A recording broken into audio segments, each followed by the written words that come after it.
má wọrí o, orí ẹ burú ó bu sọmọ. Ìwọ tó ń dóyàwó ẹ tó lọ ń dọ̀bálẹ̀ tó lọ ń sọ thank you fẹ́ni tó dóyàwó ẹ tó lọ ń ya picture. Wọ́n dóyàwó ẹ òun lọ ń ya fídíò. Wọ́n dóyàwó ẹ òun ya picture. Wọ́n dóyàwó ẹ òun ṣe thank you. Má bínú ìyàwó ẹ tọ́dún ó ṣe interview. Ó ní lóòótọ́ òun jẹ́ dọ́gì wọ́n dóhùn.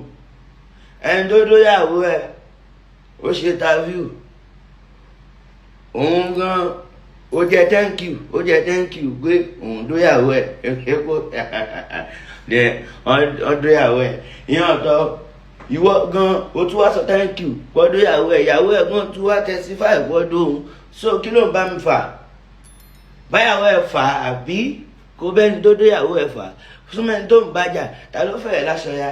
Tó bá yà ẹ̀ máa now you come to my DM you say may I give you location say you wan come greet me. No fẹ́ kí n lórí búba ìwọ Lande ọdẹ ìwọ bọ̀dọ̀ ọdẹ tó dóyàwó ẹ̀ dàgìní dọ́rọ̀ bọ̀dọ̀ ọdẹ wọ́n dóyàwó ẹ̀ ń sọ thank you. Ṣerú mi ló máa bá fà ìwọ tó ń fi lifestyle ẹ ṣe content creator. Ó fi ìyàwó ẹ̀ ṣe content tó fi dó pamọ́ lọ́wọ́. Oríṣiríṣi content ó content ìyàwó ẹni ìyàwó ẹ náà wá content ẹlòmíì. Ó contact àti content. Ẹgbà ọ̀dẹ̀ ní olórí burúkú ìwọ tó rí ẹ burú débi pé ó tún bu sọmọ wọ́n dóyàwó ẹ̀ ò sọ thank you. Ṣerú mi ló máa bá fà olófo wọ́n dóyàwó ẹ̀ ò sọ thank you. Ìwọ tó ẹ̀ṣẹ̀ dóyàwó ẹ̀ tán tó ń di wọlé ẹ̀ mọ́ àwọn èèyàn.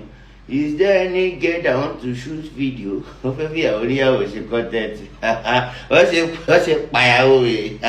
Wọ́n ṣe fokó fojú rẹ̀. Wọ́n fokó yòókù ìyàwó ẹ̀ wèrè. Wọ́n fi okó wọ́n fi. Portable má wọrí o, gbogbo òsì tó ń ṣe pátápátá ni mo rí. Ìyà tó máa jẹ́ ó ń gbé wéètì lọ́wọ́ tó ń fi ìtàn ayé mi tó fi ń kọrin. Má wọrí ní kíní olórí burúkú tó jẹ́ pé nínú ìyàwó bíi 5 wọ́n bá dẹ́yọ̀ kan péré olórí burúkú ń kọ́ọ̀plé kiri ó ń sunkún kiri ó ń pariwo kiri. Ó wá ń fi sórí ilé ayé tèmi ó fi ń sórin. Má wọrí kò sórin lẹ́nu ẹ mọ́. Ó wá ń kọ álúbọ́ọ̀mù lórí ọ̀rọ̀ mi. Ó ń rìlísì ábọ́ọ̀mù lórí ọ̀rọ̀ mi. Má wọrí. Yeah, I think I need to address this because I see a lot of people that react to the video me and Babati say we are reconciled. No, nothing like reconcile. But kó yé Ọlọ́run kó kàn ṣàánú èèyàn lọ́wọ́ ẹni tó ń sọ èèyàn téèyàn ò sọ ni. Àti pé mo ṣẹ̀ṣẹ̀ understand pé ẹni tó bá ní orúkọ òun làbùkù máa ń wá ká am. We need to very careful lẹ́yìn tó bá ní orúkọ. I think about 5 people to 6 people that call me on set that they have work with me tó dẹ̀ jẹ́ pé with Babati with I disconnect the job say I can't do it yet.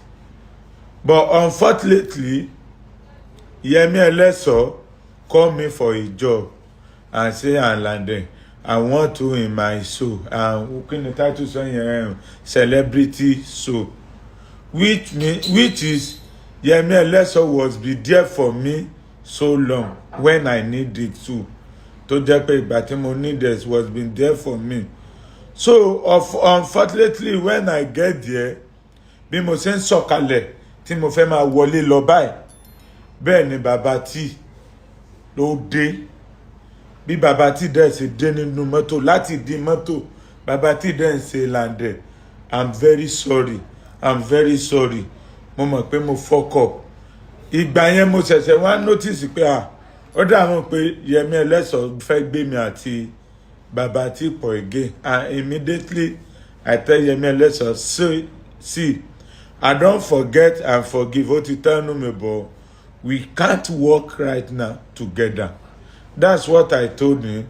And when Babati is telling me Lande I know I'm the one that fuck up I'm very sorry. Mo dẹ̀ sọ pé ẹ̀gbọ́n ẹ ti apology in public à ń ṣe lóhùn gan ó ń gbẹ́bẹ̀ ok kí ni mo tún fẹ́ ṣe tí mo fẹ́ bẹ́ẹ̀ lórí ni ìyẹn ti lọ nìyẹn ẹ kúrò lórí ẹ nídìí àti ṣẹ̀ṣẹ̀ tún máa bẹ̀ mí àbí nǹkan mọ́ ìyẹn ti lọ ó ti tán nú mi ẹ kúrò lórí ẹ yín tó lè mú àsọmọkùnrin tẹ́ fi lè wá sí public tẹ́ accept mistake yín tẹ́ dẹ̀ ti apologize ó ti tán nìyẹn. That's what really happen. I don't even know that they are making video àfìgbà tí mo bọ́ sí online tí mo bẹ̀rẹ̀ sí ní rí fídíò I say wow ìgbà ó náà ṣe fídíò yìí. So there's nothing like pé bóyá plan ab anything. I no even know he's coming to the suit. So bó ṣe jẹ́ nìyẹn. So gbogbo ẹ̀yin tẹ̀dẹ̀ ń pè mí pé Lande ọ̀dẹ̀ wọ́n pè ẹ̀ ní wọ́n láàkì kínní ẹ̀ kan ó tún dọ̀bálẹ̀ kínní kan. It's left for you. You can do your own thing as you like, as you want. You understand?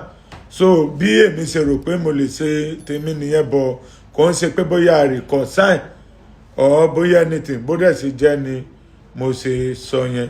Thank you so much. Other than everybody can get it right now.